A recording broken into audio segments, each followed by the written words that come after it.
ഞങ്ങൾ അതെല്ലാം അപ്പോഴേ മറന്നു. അച്ഛനെന്തിനത് എപ്പോഴും മനസ്സിൽ കൊണ്ട് നടക്കുന്നേ? നോക്കബി, അവര് ചെയ്തതിനൊക്കെ ഇദ്ദേഹം എന്നെയാ പറയുന്നത്. നിന്റെ വളർത്തു ദോഷം കൊണ്ടല്ലേ അവരൊക്കെ അങ്ങനെയായത്? എന്നാ ഏട്ടനെ നന്നായിട്ട് വളർത്തായിരുന്നില്ലേ? ഇതാണ് പ്രശ്നം അബി. എപ്പോഴും ചെറിയ കുട്ടികളെ പോലെ രണ്ടുപേരും വഴക്കിട്ടോണ്ടിരിക്കും. കുട്ടികളാണെങ്കിൽ ഇവരെ ഒന്നും ഉപദേശിക്കാൻ പറ്റാതെ വിഷമിച്ചിരിക്കുക. അവർക്ക് എന്ത് ചെയ്യാൻ പറ്റും? അതെ അച്ഛാ, മുത്തച്ഛനെ കൺവിൻസ് ചെയ്യാൻ വളരെ കഷ്ടാ. മുത്തശ്ശിയെ കൺവിൻസ് ചെയ്യുന്നത് അതിലും വലിയ കഷ്ടാ അച്ഛാ. അതെ, നിങ്ങളുടെ മുത്തശ്ശൻ പിടിവാശിക്കാരനാണെങ്കിൽ ഞാൻ അതിലും വലിയ പിടിവാശിക്കാരിയാ. അങ്ങനെയൊന്നും അല്ല മുത്തശ്ശി. മുത്തശ്ശി നല്ല ആളാ. മുത്തശ്ശൻ അതിലും നല്ല ആളാ. ഉണ്ണി പറഞ്ഞതുകൊണ്ട് ഞാനിപ്പോ മിണ്ടാതിരിക്കുന്നു. ഞാനും ഉണ്ണി പറഞ്ഞതുകൊണ്ടാ മിണ്ടാതിരിക്കുന്നേ. അയ്യോ, വീണ്ടും വഴക്ക് തുടങ്ങുവാണോ? മുത്തശ്ശനും മുത്തശ്ശിയെക്കാളും ഞങ്ങളാ ബെറ്റർ. വസുന്ധര, പോയി കോഫി എടുത്തോണ്ടോ? ശരി ഏട്ടാ. അനു, കീർത്തി, വാ നമുക്ക് പുറത്തു പോയി കളിച്ചോണ്ടിരിക്കാം. ഒരു മിനിറ്റ് അമ്മേ.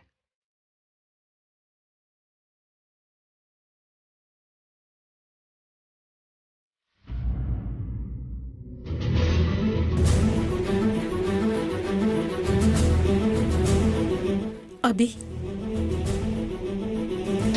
എങ്ങനെ ജീവിക്കേണ്ടവരാ നിങ്ങള്? ഈ ഒരവസ്ഥയിലായല്ലോ. സ്വന്തം മക്കളുടെ പട്ടാഭിഷേകം നടത്താൻ വേണ്ടിയല്ലേ നീ അഭിയെ കാട്ടിലേക്ക് അയച്ചത്? ഇങ്ങനെയല്ലാതെ പിന്നെ എങ്ങനെ ഇരിക്കണം അവര്? എല്ലാത്തിനും നീയാണ് കാരണം. അച്ഛാ പ്ലീസ്, അമ്മയെ ഇനിയും വേദനിപ്പിക്കരുത്. അമ്മയുടെ കണ്ണു നിറഞ്ഞാൽ അതെനിക്ക് ഒട്ടും സഹിക്കാൻ കഴിയില്ല. ഞങ്ങളിവിടെ വളരെ സന്തോഷമായിട്ടായിരിക്കുന്നത്. അമ്മ ഒന്നുകൊണ്ട് വിഷമിക്കണ്ട. നിന്റെ അച്ഛൻ പറയുന്നത് സത്യം അബി. നിങ്ങളുടെ ഈ അവസ്ഥയ്ക്ക് ഞാനല്ലേ കാരണം? ഞാൻ അളവിൽ കൂടുതൽ കൊടുത്ത വാത്സല്യവും സ്നേഹവും കാരണമാ ഭാസ്കർ വാക്കിലും വഴി തെറ്റിപ്പോയത്. നിന്നെ ഇങ്ങനെ കഷ്ടപ്പെടുത്തുന്നത്. അങ്ങനെ ഒന്നുമില്ല അമ്മേ. കഷ്ടപ്പെട്ട് ജോലി ചെയ്യുന്നതിലാണ് സന്തോഷമുള്ളത്. ഈ സത്യം ആ രണ്ട് നെറുകെട്ടവന്മാർ എന്ന് മനസ്സിലാക്കുന്നുവോ അന്നേ അവര് രക്ഷപ്പെടൂ. അച്ഛാ,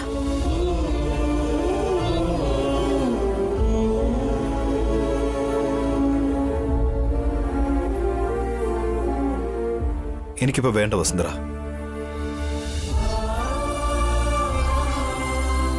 അതെ അബി, നീയും വസുവും നന്നായിട്ട് പഠിച്ചവരല്ലേ?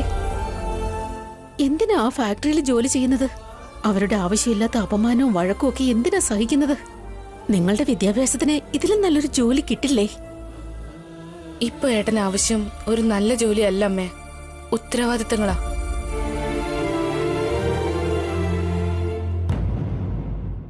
ഈയിടെയായിട്ടാ ഭാസ്കരേട്ടന് മകിലം ഫാക്ടറി വാങ്ങിയത്. എക്സ്പീരിയൻസ് ഇല്ലാത്തതുകൊണ്ട് ആ ഫാക്ടറിയിൽ ഒരുപാട് പ്രശ്നങ്ങൾ നടക്കുക. അതെല്ലാം ശരിയാക്കാൻ വേണ്ടിട്ടാ ഏട്ടൻ അവിടെ ജോലി നോക്കുന്നേ, അല്ലാതെ വേറെ ജോലി കിട്ടാത്തത് കൊണ്ടല്ല അമ്മേ.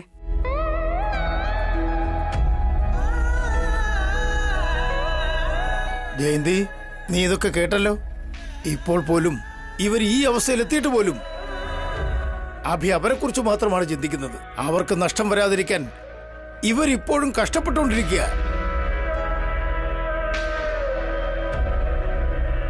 കോട്ടും സൂട്ടും ഇടേണ്ട മഹാരാജാവ് യൂണിഫോം ഇട്ട് നിൽക്കുന്നു ഇപ്പോ.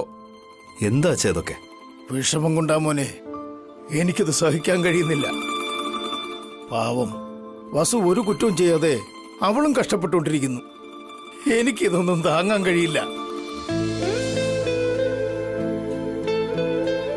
കണ്ടോ, പട്ടുവസ്ത്രമെടുത്ത് മഹാറാണിയെ പോലെ കൊട്ടാരത്തിൽ ജീവിക്കേണ്ട നിന്റെ മരുമകൾ ഫാക്ടറിയിൽ ജോലി ചെയ്യുന്നു. അമ്മായിയായി നിനക്ക് ഇത് കണ്ടിട്ട് അപമാനം തോന്നുന്നില്ലേ?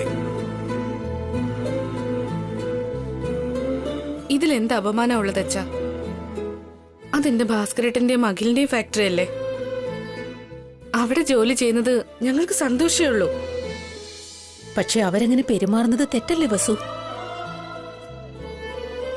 നിങ്ങൾ കൊടുത്ത ഭിക്ഷ കൊണ്ടാ അവര് പണക്കാരായത്. പക്ഷെ നിങ്ങളോ അവരുടെ കീഴിൽ ജോലി ചെയ്യുന്നു. ഞങ്ങൾക്ക് അങ്ങനത്തെ വിഷമവും വേദനയൊന്നും ഇല്ലമ്മേ. സമാധാനത്തോടെ ജോലി ചെയ്യുന്നു, സന്തോഷത്തോടെ ഇരിക്കുന്നു.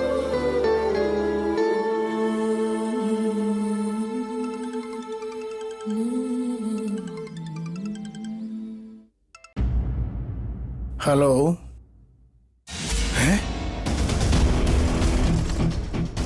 എന്താ പറഞ്ഞേ? എപ്പോ? അങ്ങനെയാണോ തീരുമാനം?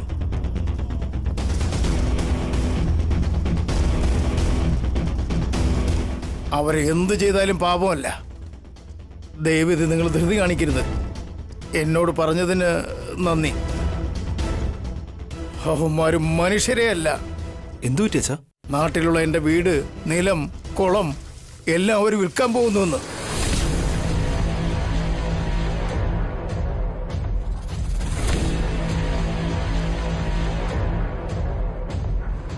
അത് വിറ്റ് ഇവിടെ സ്ഥലം വാങ്ങി ഇവിടെ റിയൽ എസ്റ്റേറ്റ് ബിസിനസ് തുടങ്ങാൻ പോകുന്നു.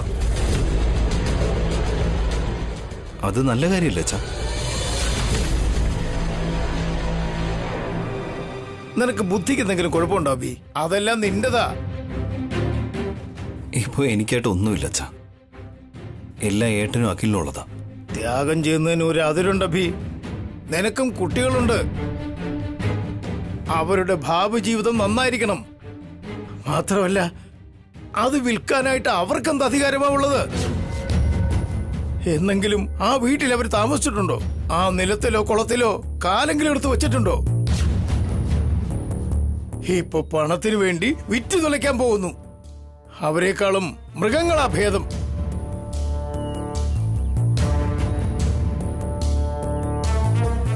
എന്താടി കണ്ണും തുറച്ച് വായും പൊളന്ന് നോക്കി നിൽക്കുന്നത്? പെട്ടെന്ന് വീട്ടിലേക്ക് എന്ന് മക്കളോട് ചോദിക്ക്. വേണമെങ്കിൽ കരണക്കുറ്റിക്ക് 2 പറ്റിക്ക്. അമ്മേ വേണ്ടമ്മേ. ഏട്ടനെ അനിയനെ അമ്മ ഒന്നും പറയരുത്. അവരവരുടെ ഇഷ്ടം പോലെ ചെയ്യട്ടെ. അതെ അമ്മേ, ഈ സ്ഥലത്തിന് എന്ത് കിട്ടാനാ? റിയൽ എസ്റ്റേറ്റിന് നല്ല ഇൻകം വരും അമ്മേ. ഇത്രയൊക്കെ സമ്പാദിച്ചിട്ട് എന്ത് ചെയ്യാനാണ് വസു? എത്രയൊക്കെ സമ്പാദിച്ചാലും ആഹാരമല്ലേ കഴിക്കുന്നേ? സ്വർണ്ണമൊന്നും കഴിക്കാൻ പറ്റില്ലല്ലോ. അവര് മുന്നേറാൻ ശ്രമിക്കുമ്പോൾ അവരൊരിക്കലും തടയരുത്. അങ്ങനെ വിചാരിക്കുക പോലും ചെയ്യരുത്. തെറ്റായ വഴിയിലൂടെ മുന്നേറുന്നത് ആർക്കും നല്ലതിനല്ല ഭീ. മുന്നേറുക എന്ന് വെച്ചാൽ കഷ്ടപ്പെട്ട് പടിപടിയായി മുകളിലേക്ക് കയറുക എന്നാണ്. അല്ലാതെ മറ്റൊരുത്തൻ സമ്പാദിച്ചത് കൊള്ളയടിക്കുകയല്ല. ഈ കാര്യം എനിക്ക് വിട്ടേക്ക്, ഞാൻ കൈകാര്യം ചെയ്തോളാം. അബി, വസു, അപ്പൊ ഞങ്ങൾ ഇറങ്ങുവാ. ഓക്കെ അമ്മേ. എന്താ മുത്തശ്ശി ഇത്ര പെട്ടെന്ന് പോവാണോ? പോയേ പറ്റൂ ഉണ്ണി. വീട്ടിൽ ചെന്നിട്ട് ശരിയാക്കേണ്ട ചില കണക്കുകളൊക്കെ ഉണ്ട്.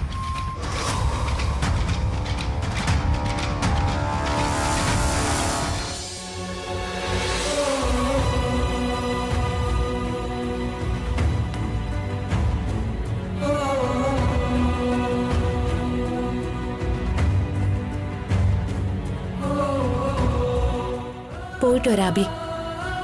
പോയിട്ട് വരട്ടെ വസു.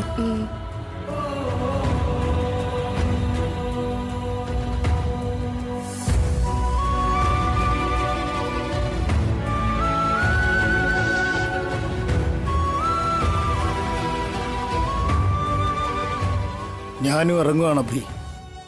അല്ല, അച്ഛനെങ്ങോട്ടാ പോകുന്നത്? അത് നാട്ടിലേക്ക്. അതെന്താ അച്ഛാ? അച്ഛന് ഇവിടെ നിൽക്കാന്നല്ലേ പറഞ്ഞത്? പെട്ടെന്ന് ഇപ്പൊ എന്താ? നാട്ടിലെ ജോലിയൊക്കെ ഞാൻ പകുതിയാക്കിയിട്ടാ മോളെ ഇങ്ങോട്ട് വന്നത്. അതൊക്കെ ഒന്ന് നേരെയാക്കിയിട്ട് സ്ഥിരമായിട്ട് ഞാൻ നിങ്ങളോട് തന്നെ നിന്നേക്കാം. അത് വേറെ ആരോടെങ്കിലും പറഞ്ഞാ പോരെ? ഇല്ല ഭീ, ഇത് ഞാൻ മാത്രം ചെയ്തു തീർക്കേണ്ട ജോലിയാ. ഞാനത് തീർത്തിട്ട് വന്നേക്കാം.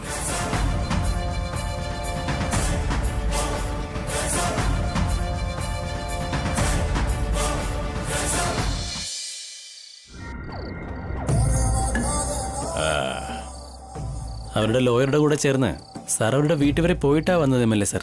ആ പ്രോപ്പർട്ടിയുടെ വിഷയത്തില് ചേട്ടനും അനിയനും കൂടി അടിയായെന്ന് അറിഞ്ഞത്. അതെ MLA സാർ. അനിയനാണെങ്കിൽ വിൽക്കണമെന്ന് പറയുന്നു, ചേട്ടനാണെങ്കിൽ വിൽക്കണ്ടെന്ന് പറയുന്നു. ആ സ്വത്ത് വിടുന്നതാ നല്ലത് സാർ. ആശയും ലക്ഷ്യവും ഒക്കെ ഉണ്ടാവണം സാർ. അതിനു മുമ്പ് കൈവിട്ടാൽ എങ്ങനെയാ? വോട്ട് വേണമെങ്കിലേ ഓരോ വീടുകളിലും കയറി ഇറങ്ങണം. ആ വോട്ട് വിലയ്ക്ക് വാങ്ങണമെങ്കിലേ ഇതുപോലുള്ള ആളുകളെ ബലി കൊടുത്ത് നമ്മൾ പണം ഉണ്ടാക്കണം. ഡോ പിയേ, ആ അംബികാദേവിക്കൊന്ന് ഫോൺ ചെയ്യേ. അമ്മായിയെ ഫോൺ ചെയ്യുന്നതിനേക്കാളും അഖിലിനെ ഫോൺ ചെയ്യുന്നത് അല്ലേ സാർ നല്ലത്? അല്ല സാർ ഇപ്പൊ അമ്മായിയോട് സംസാരിച്ച് പിന്നെ അവര് മരുമകനോട് സംസാരിക്കണം. സാർ ഇതിപ്പോ ഡയറക്റ്റ് ആയിട്ട് മരുമകനോട് സംസാരിച്ചെന്ന് വെച്ചോ, ആ ഇമ്പാക്ട് വേറെ ലെവലായിരിക്കും സാർ.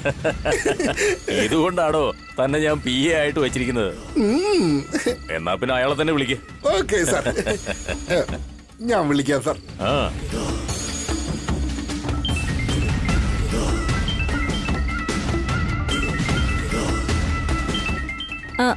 അഖിൽ, MLA സാർ വിളിക്കുന്നു. ഓ ഹലോ സർ, ഗുഡ് ഈവനിങ്. അത് ഞാനല്ലേ അങ്ങോട്ട് പറയേണ്ടത് അനിയാ. എന്ത് മനോഹരമായ സായാഹ്നമാണിത്. ഡീല് കഴിഞ്ഞിരുന്നെങ്കിൽ ഈ സമയത്ത് നീ എന്റെ മുന്നിലിരുന്നേനെ. രണ്ടുപേരുടെ കയ്യിലും ഗ്ലാസും ഉണ്ടായിരിക്കും. ഈ മനോഹരമായ സായാഹ്നം നീ കളഞ്ഞു കുളിച്ചല്ലോ അനിയ. Sorry sir. അനിയൻ വളരെ സിമ്പിളായിട്ടല്ലേ സോറി പറഞ്ഞത്. പക്ഷേ എന്റെ കൺമുന്നിൽ 1000 കോടിയാ തെളിഞ്ഞു വരുന്നത്. എത്ര വലിയ വെഞ്ചുറാ ഇത്. ഓരോ ആൾക്കും 500 കോടി. അനിയന്റെ അമ്മായിയമ്മ ഞങ്ങൾക്ക് വേണ്ടപ്പെട്ട ആളായതുകൊണ്ടും മാത്രമല്ല ഭരണം ഞങ്ങളുടെ കയ്യിലായതുകൊണ്ടും നിന്നെ ഒന്ന് സഹായിക്കാമെന്ന് കരുതിയതാ. അടുത്ത ഇലക്ഷന് ഞാൻ MLA ആയിട്ടുണ്ടാവൂലെന്ന് എനിക്ക് തന്നെ അറിയില്ല. അപ്പൊ എന്നോട് എന്തെങ്കിലും സഹായം ചോദിച്ചാൽ പോലും എനിക്ക് ചെയ്യാൻ കഴിഞ്ഞെന്നും വരില്ല. വെളിച്ചമുള്ള സമയത്ത് വീട് വൃത്തിയാക്കി സൂക്ഷിക്കണം. അധികാരം ഉണ്ടെങ്കിൽ മാത്രമേ എനിക്കായിരുന്നാലും നിനക്കായിരുന്നാലും 10 കാശ് സമ്പാദിക്കാൻ പറ്റൂ. എനിക്ക് മനസ്സിലാവുന്നുണ്ട് സാർ. പ്രോപ്പർട്ടി വിൽക്കാൻ എനിക്ക് സമ്മതം തന്നെയാ. പക്ഷേ എന്റെ ഏട്ടനാ. ദേ നോക്കനിയ, നീ എന്താണ് ചെയ്യുന്നതെന്ന് എനിക്കറിയില്ല. എങ്ങനെയെങ്കിലും നിന്റെ ചേട്ടനെ പറഞ്ഞ് സമ്മതിപ്പിക്കുക. അതിനുവേണ്ടി നീ ചേട്ടനെ കൊല്ലാനൊന്നും ശ്രമിക്കണ്ട. സാവധാനം കാര്യങ്ങൾ പറഞ്ഞ് മനസ്സിലാക്കിയാൽ മതി. 500 കോടിയൊന്നും നിസ്സാരമല്ല. എന്താണെന്നോ, രൊക്കമായിട്ട് 500 കോടി രൂപയാ ഈ വെഞ്ചറിൽ നിങ്ങൾക്ക് കിട്ടുന്നത്. ഇതുപോലൊരു ചാൻസ് ഒന്നും ഇനി കിട്ടാൻ പോകുന്നില്ല. നാളെ ഫോൺ ചെയ്യേ. Good night. Good night sir.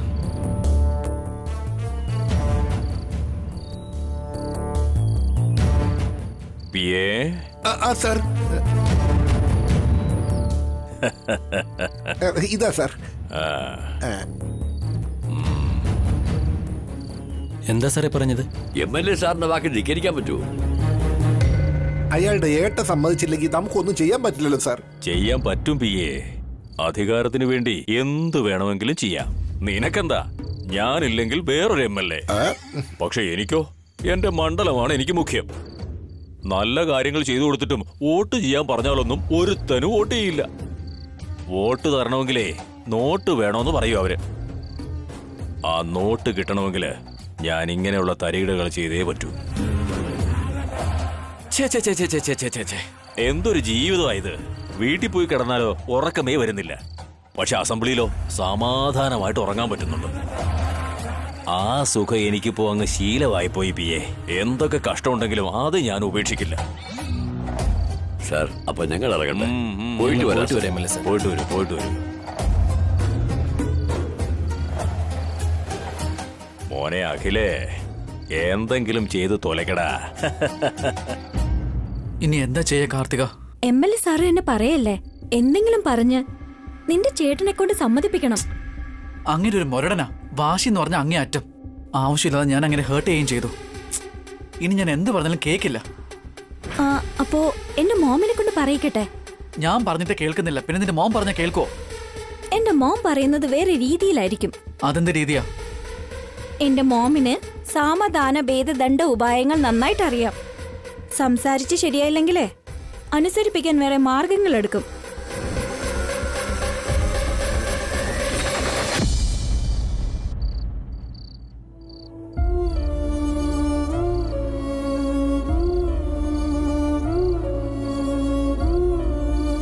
നാട്ടിലുള്ള എന്റെ വീട്, നിലം, കുളം എല്ലാം അവർ വിൽക്കാൻ പോകുന്നു. എന്നെങ്കിലും ആ വീട്ടിൽ അവർ താമസിച്ചിട്ടുണ്ടോ? ആ നിലത്തിലോ കുളത്തിലോ കാലെങ്കിലും എടുത്ത് വെച്ചിട്ടുണ്ടോ?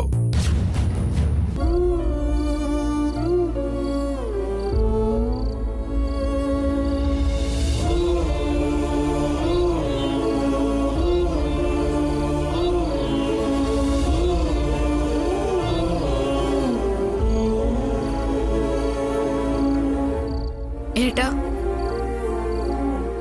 കുട്ടികൾ ഭക്ഷണം കഴിച്ചിട്ട് അവര് കിടന്നുറങ്ങി. ഏട്ടൻ വന്നാ ഭക്ഷണം കഴിക്കായിരുന്നു. താൻ പോയി കഴിക്കൂ വസുന്ധര. ഇപ്പൊ എനിക്ക് ഒട്ടും വിശപ്പില്ല. എന്താ ഇത്രയ്ക്ക് ആലോചിച്ചിരിക്കുന്നെ? സ്ഥലത്തിനെ പറ്റിയാണോ? അതേടോ, ഏട്ടനും അഖിലും ആ സ്ഥലമൊക്കെ വിൽക്കാൻ പോകുന്നു കേട്ടപ്പോ അച്ഛനെ അമ്മയെ ഞാൻ ഓരോന്ന് പറഞ്ഞ് സമാധാനിപ്പിച്ചു. പക്ഷെ ആ സ്ഥലം വിൽക്കുന്നതിനോട് എനിക്കും താല്പര്യമില്ല. എന്നാലും ആ സ്ഥലം വിൽക്കരുതെന്ന് എനിക്ക് ഏട്ടനോട് അഖിലിനോട് പറയാനും കഴിയില്ല. അതിപ്പോ എന്റെ സ്വത്തല്ലല്ലോ. അതിനെപ്പറ്റി പറയാനുള്ള അവകാശം പോലും എനിക്കില്ല. അതുകൊണ്ട് എന്താ ചെയ്യേണ്ടെന്ന് മനസ്സിലാവുന്നില്ല. എനിക്ക് നല്ല വിഷമമുണ്ട് ഏട്ടാ. പക്ഷെ നമ്മളെ കൊണ്ട് എന്ത് ചെയ്യാൻ പറ്റും? നമ്മളുടെ കയ്യിൽ പണമില്ല. ഏട്ടൻ പറഞ്ഞ പോലെ ഇപ്പൊ ആ സ്ഥലം നമ്മുടേതല്ല. അതിൽ നമുക്ക് ഒരു അവകാശവും ഇല്ല ഏട്ടാ. കഷ്ടപ്പെട്ട് സമ്പാദിച്ച സ്വത്തെല്ലാം കൈവിട്ട് പോകുന്നതിനോട് എനിക്ക് ഒട്ടും യോജിക്കാൻ കഴിയില്ല. പക്ഷെ ഞാൻ കുട്ടിക്കാലം മുതലേ കാണുന്നത് അച്ഛൻ ആ സ്ഥലത്തിനോട് ഒരു പ്രത്യേക അടുപ്പമുണ്ട്. സിറ്റിയിൽ എത്ര വലിയ ബിസിനസ് ചെയ്താലും പാടത്തിറങ്ങി കൃഷി ചെയ്യുന്നതാണ് എൻ്റെ അച്ഛനിഷ്ടം. ആ സ്ഥലത്താണ് അച്ഛൻ എപ്പോഴും റിലാക്സ് ചെയ്യുന്നത്. അങ്ങനെയുള്ളപ്പോൾ ആ സ്ഥലം വിൽക്കുന്നു എന്ന് പറയുമ്പോൾ അച്ഛൻ ആകെയുള്ളൊരു റിലീഫും കൂടെ ഇല്ലാതായി പോകും വസു. അതാ എനിക്കൊരു വിഷമം. വീട്ടിൽ ചെന്നിട്ട് അമ്മ എന്തെങ്കിലും സംസാരിക്കുന്നല്ലേ പറഞ്ഞത്? സ്ഥലം വിൽക്കുന്നത് തടയുമോ എന്തോ? അമ്മയുടെ വാക്കുകളൊക്കെ ഏട്ടനൊക്കെയും കേൾക്കുമെന്നുള്ള വിശ്വാസം പോലും എനിക്ക് ഒട്ടുമില്ല വസുന്ധര. സത്യമാ വസുന്ധര, അന്ന് താൻ ഏട്ടനെ അഖിലിനെ കുറിച്ച് പറഞ്ഞപ്പോ ഞാൻ വിശ്വസിച്ചില്ല. ഇപ്പൊ താൻ പറഞ്ഞതാ സംഭവിക്കുന്നത്. ഞാൻ അന്നേ കുറിച്ച് ശ്രദ്ധിച്ചിരുന്നുവെങ്കിൽ അമ്മയച്ഛനും ഇന്ന് ഇത്രയും കഷ്ടപ്പെടേണ്ട ഒരാവശ്യവും വരില്ലായിരുന്നു. സോറി വസുന്ധര. ഇത് ഭാസ്കരേട്ടനും അഖിലും ചേർന്ന് മനഃപൂർവ്വം ചെയ്യുന്നതല്ല ഏട്ടാ. ഇതിന്റെ പിന്നിൽ ആരൊക്കെയോ ഉണ്ട്. ഇത് അവരുടെ പണിയാണ്. ഇത് ആരുടെ പണിയായിരുന്നാലും വിഷമം വരുന്നത് അച്ഛനും അമ്മയ്ക്കും അവസ്ഥ.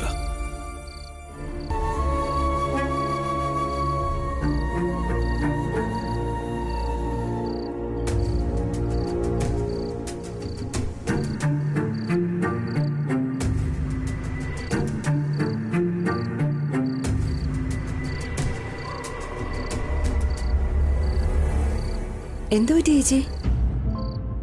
ഏട്ടൻ എന്തോ വലിയ വിഷമമുള്ള പോലെ തോന്നുന്നു. സ്വത്ത് ഏട്ടൻ സന്തോഷത്തോടെ പിരിച്ചു കൊടുത്തത് പത്മ. പക്ഷെ ആ സ്വത്തുക്കൾ നശിക്കുന്നത് കാണുമ്പോ ഏട്ടന് വിഷമം തോന്നുക. നിങ്ങളൊന്നും വിചാരിക്കില്ലെങ്കിൽ ഞാനൊരു കാര്യം പറയട്ടെ. ചേട്ടനും ചേച്ചിയും ഒരുമിച്ച് ഇങ്ങനെ നല്ലവരാവാൻ പാടില്ല. നിങ്ങളുടെ നല്ല മനസ്സാ നിങ്ങളിങ്ങനെ കഷ്ടത്തിലാക്കിയത്. കഷ്ടപ്പാടുകളൊന്നും എനിക്ക് പുതുമയല്ല പത്മ. പാവം ഏട്ടനെ കുറിച്ച് ഓർക്കുമ്പോഴാണ് എനിക്ക് വിഷമം. ഇത്രയും നാളും ഏട്ടൻ ജീവിച്ചിരുന്ന രീതി വേറെയായിരുന്നു. പക്ഷെ ഇപ്പൊ അങ്ങനെയല്ല. ഇത്രയൊക്കെ സംഭവിച്ചിട്ടും ഏട്ടന്റെ ചിന്ത എപ്പോഴും അവരെ കുറിച്ച് മാത്രം. അതാണ് ഏട്ടന്റെ വലിയ മനസ്സ്. അതെ ചേച്ചി, സത്യത്തിൽ അഭിയേട്ടൻ വലിയ മനസ്സിനുടമയാ. വേഗം തന്നെ നിങ്ങളുടെ കഷ്ടപ്പാടെല്ലാം മാറാൻ ഞാൻ ദൈവത്തോട് പ്രാർത്ഥിക്കാം.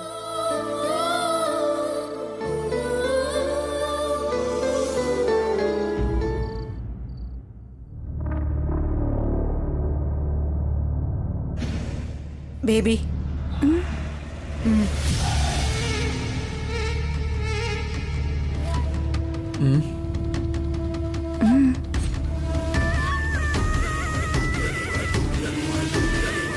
അമ്മയും മോളും വീണ്ടും ഇതൊരു നാടകം ആരംഭിക്കാനുള്ള പരിപാടിയാ. അമ്മ എന്തോ കണ്ണു കാണിക്കുന്നു, അവള് ഭർത്താവിന്റെ കാലിൽ തോണ്ടുന്നു. ഇതൊന്നും ഞാൻ കാണുന്നില്ലെന്ന് അവളുടെ വിചാരം. വെച്ചിട്ടുണ്ടേ. അമ്മേ, എനിക്ക് അമ്മയുടെ ഒരു കാര്യം പറയാനുണ്ട്. എന്താ കാര്യം? നാട്ടിലുള്ള സ്ഥലം വിൽക്കുന്ന കാര്യമല്ലേ?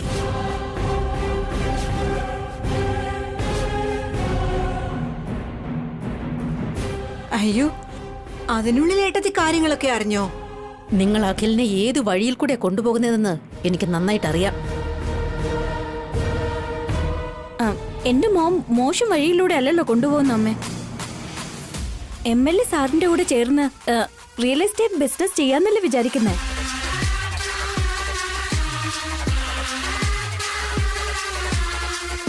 അതെ അമ്മേ, നാട്ടിലുള്ള സ്ഥലം വിറ്റിട്ട് സിറ്റിയിൽ സ്ഥലം വാങ്ങിക്കാന്ന് വിചാരിച്ചപ്പോ ഏട്ടൻ സമ്മതിക്കുന്നതേയില്ല. അഭി നിങ്ങൾക്ക് സ്വത്ത് എഴുതി തന്നത് അനുഭവിക്കാനാണ് അഖിൽ, വിറ്റ് കാശാക്കാനല്ല. ഏടത്തി എന്തറിഞ്ഞിട്ടാ ഈ ഇടയ്ക്കേറി സംസാരിക്കുന്നേ?